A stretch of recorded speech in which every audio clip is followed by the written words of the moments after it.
같다 하니까 그 이유가 다른 말로 근거입니다. 주장의 이유. 근거니까요. 그러면은 가는 주장입니다.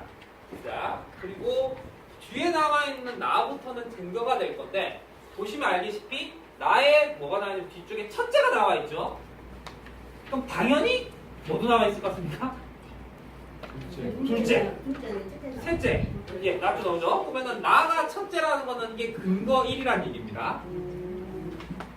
다가 둘째라는 거는 이게 근거 2라는 얘기입니다.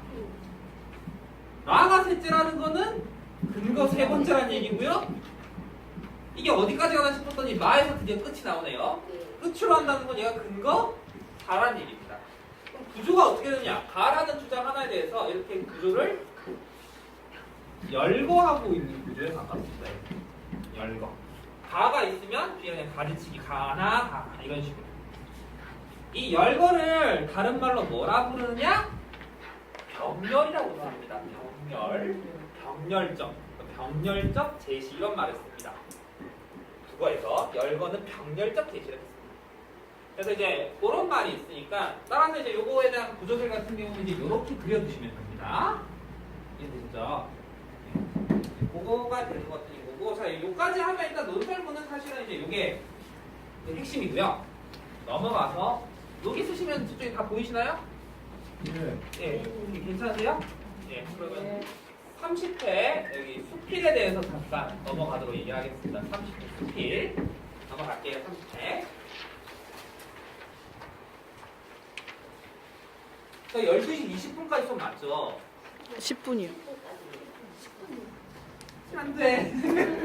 안 돼. 왜 조금 이상하다. 알려드릴 건 많은데 왜 이렇게 자? 이 수필이라는 게 뭐냐면 이게 천천히 자. 이게 글자 그대로 필은 붓을 얘기하고요. 숫자는 쫓는다 이런 얘기입니다. 그러니까 쉽게 해서 이 개념이 뭐냐면 수필은 붓 가는 대로 쓴 글입니다. 요즘은 펜 가는 대로 쓴 글이라고 보시면 됩니다. 펜 가는 대로. 따라서 정해진 형식 따위는 없는 게 대표적인 수필입니다. 그러니까 가장 흔하게 접하셨던 수필이 일기입니다. 일기. 이게 수필입니다. 아니면 요즘 일기 쓰시는 분들 많이 없으시죠? 혹시 SNS 하시는 분들 계시나요? 네. 예, SNS에서 이제 얘기하실 때 혹시 페이스북이나 뭔가 얘기했을 때 뭔가 자기 글을 올리잖아요? 그게 그냥 수필에 가깝습니다. 자기 생각에 대해서. 예. 따라서 이게 형식이 나는 게 없고, 그럼 이 수필의 특성은 뭐냐면 문제로 바로 볼 거예요. 보시면 알겠지만 형식에서 자유롭다. 예, 1번 맞죠? 당연히 붓가대로 형식대로 없이 자기가 느낌 내지는 내 생각, 그러니까 필 가는 대로 쓴 글인데 따라서 생활 주변에서 소재를 취하는 게 맞습니다. 일기들 쓰실 때 생활 주변 쓰시잖아요. 그 다음에 체험을 바탕으로 한다. 예, 일기의 정의가 네가 오늘 보고 듣고 느꼈던 일이니까요. 그거 없이 그냥 쓰면 그게 일기가 아니라 소설이죠. 자, 그 다음에 인생관 당연히 드러납니다. 경험이 있으니까. 그럼 결국은 뭐냐면은 답은 5번인데요. 이 특성과 관련된 문제답. 이거는 문제답이 5번인데 문제답은 이게 생각하는 바와 그 타당성을 드러낸다는데 사실 수필을 쓸 때 나는 이렇게 생각해야 돼서 뒤에서 첫째, 둘째, 셋째 근거를 달면서 일기 쓴 사람 없지 않습니까? 그게 내 생각이니까요. 그래서 이제 타당성을 따진다는 건 뭐에 가깝냐면 이 논설문에 가깝습니다. 논설문. 따라서 그러면은 이거에 따라서 수필을 읽는 방법이 나옵니다. 읽는 법. 수필을 어떻게 읽어줘야 되느냐? 그 사람의 생각에 대해서 논리적으로 따지는 거는 수필에 어긋납니다. 그러니까 어떻게 하면 읽는 법은 공감. 그러니까 페이스북 같은 경우에 쓰여서 좋아요 한번 눌러준다던가. 네. 그게 아니면은 내가 이 사람의 생각이 이렇게 있었을 때 공감하는가 미처 제가 몰랐던 거 있지 않습니까? 아, 너는 이렇게 생각하는구나. 미처 몰랐던 것을 이해하는 약간 이런 정도로 읽어줘야지 수필을 자꾸 네가 맞네 내가 맞네 원래 그게 아닌 싸우는 거는 약간 읽는 방법이 약간 어긋납니다 사실은. 자, 그래서 이거 읽는 방법에 대해서 간단하게 얘기를 드리자면은 예, 이쪽에 A와 B에 좀 나와 있는데요. 자, 이게 찰밥에 대한 수필이 교과서에 있더라고요. 찰밥에 대한 수필이. 자, 어머니는 가난한 살림에 다른 여유는 못하셔도 내 원족 때 요즘 소풍이라고 얘기를 하죠. 그 부사쌀에서 찹쌀을 가득 떠두시는 거를 잊지 아니하였다. 그래서 엄마가 그러니까 쉽게 해서 제사에 쓸 쌀을 퍼서 뭐였냐면은 찰밥을 만들어 주셨던 거고 이게 A 나와 있는 정성어린 찰밥이라고 합니다. 제사쌀 걸 빼가지고 소풍쌀을 만들어 주셨대요. 그래서 이것을 메고 내가 문을 나설 때 네 번째 문장입니다. 장래에 대한 자부와 남다른 야망에 베풀어 쉽게 해서 내 앞길은 꽃길일 거야 라고 생각을 하면서 어린 시절에 나는 씩씩하게 걸어 나갔답니다. 그래서 이 애정어린 선물, 그러니까 이때 A라는 건 뭐냐면은 찰밥인가 동시에 이게 과거에 엄마가 싸줬던 찰밥이죠. 어머니표 쌀밥입니다. 어머니표. 그래서 이게 애정어린 선물이 나에게 격려와 힘이 되었다. 나는 이 기억이 있어서 요즘 또 소풍 갈 때 찰밥을 가져간다. 그러고 난 다음에 오늘 또 친구들과 더불어서 들놀이가 있어서 내가 뭐 했냐면은 찰밥을 쌌다. 했는데 이때 뒤에 나와 있는 찰밥은 현재 찰밥입니까? 과거 찰밥입니까? 현재 찰밥입니다. 그러니까 이거는 누구 표냐면은 셀프표라고 할 수 있겠습니다. 셀프표 찰밥. 네, 셀프표 찰밥입니다. 자, 그랬을 때 이제 밥을 들고 퇴를 내려선다는 게 이제 이게 마루겠죠. 퇴마루라고 하니까 그 마루를 내려서면서 문득 부엌을 탁 돌아보니까 이분 한옥 사시는 모양입니다. 부자시네요, 자. 맞잖아요, 요즘 한옥 비싼데. 자, 부자 내려서면서 둘러보니까 어머니의 모습이 떠오르다가 사라졌다. 그럼 지금 어머니는 아마 돌아가셨겠죠. 안 보이시니까. 그래서 슬픈 일이다. 엄마가 없다. 엄마가 새벽에 손수 숯불을 붙여가면서 찰밥을 싸주시며 기대하며 기다리던 그 아들에게서 무엇을 얻으셨던가. 근데 보통 이게 어머니 그대로 잘 컸으면 이런 말을 안 할 겁니다. 잘 못 컸다 이런 얘기가 하니까 저희가 후에. 자, 이거 봤을 때 답을 보면은 몇 번이냐면은 이게 답은 2번입니다. 왜? A는 과거 엄마표 찰밥입니다. 이걸 보면서 과거에 생각한다는 얘기는 어린 시절 내가 엄마 찰밥 먹으면서 그 이전의 과거, 태어날 때의 과거인가요? 그건 아니겠죠.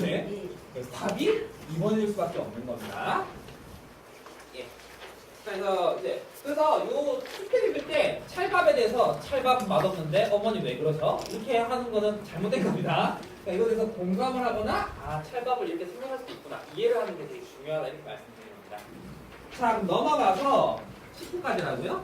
말도 안 되지. 5분 남았는데? 네, 자, 사실적 독해 31회로 바로 넘어가겠습니다.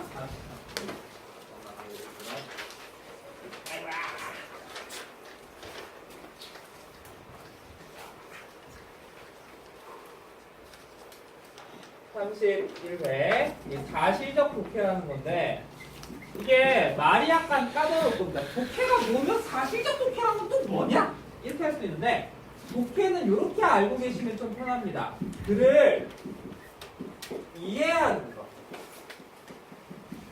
이때 이해라는 게 뭐냐면 머릿속에 내가 알고 있는 지식이 있지 않습니까? 이거를 네 글자로 배경 지식이라고 얘기를 합니다. 알고 있는 지식. 이 배경 지식과 글의 정보, 글에 들어가는 정보를 연결하는 거를 말합니다. 이게 무슨 말이냐?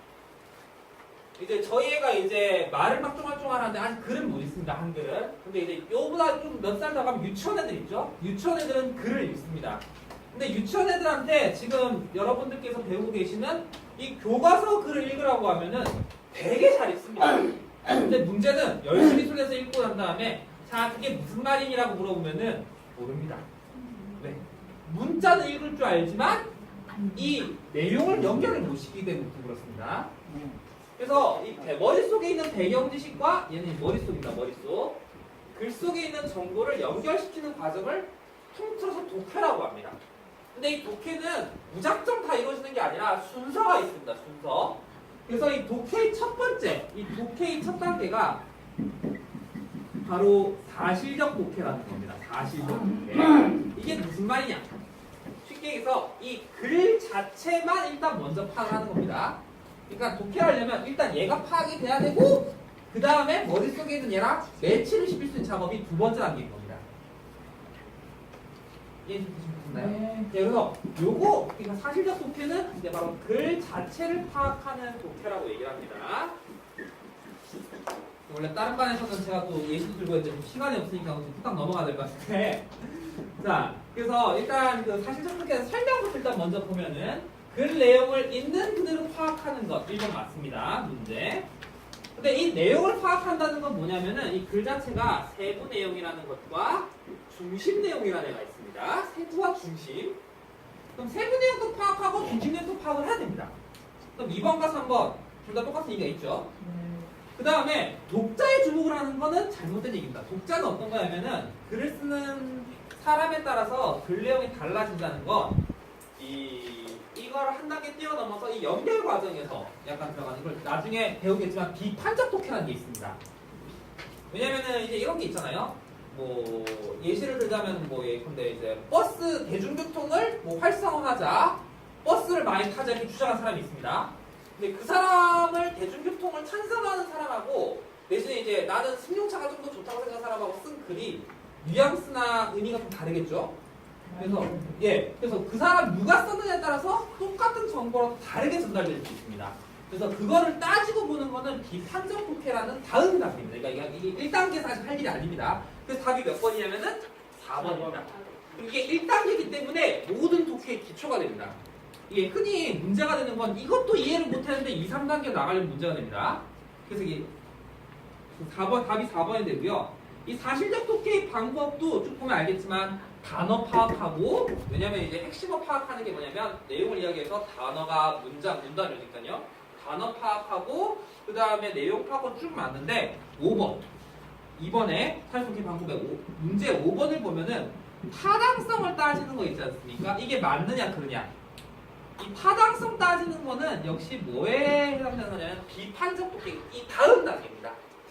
그러니까 지금 할 단계가 아니라는 겁니다. 그래서 이게 답이 두 번째 거는 이번에는 5번이 됩니다.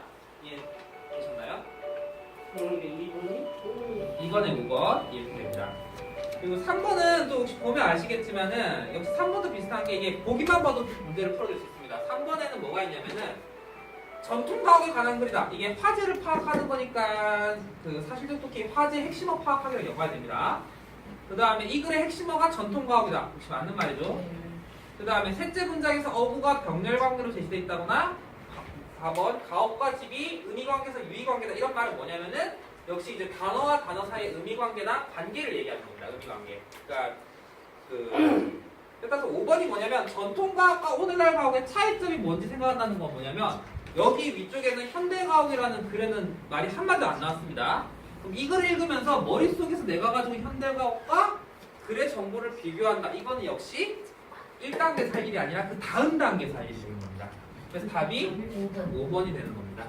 자, 일단은 여기까지 일단 하고요. 제가 다음 주에 다음번 수업 때 시험 범위가 좀 나갈 건데 말씀드렸던 대로 여기까지는 일단은 문제, 여기 있는 문제만 보시면 되고 32화부터 나오는 시험 범위는 종합 문제집 보시면 됩니다.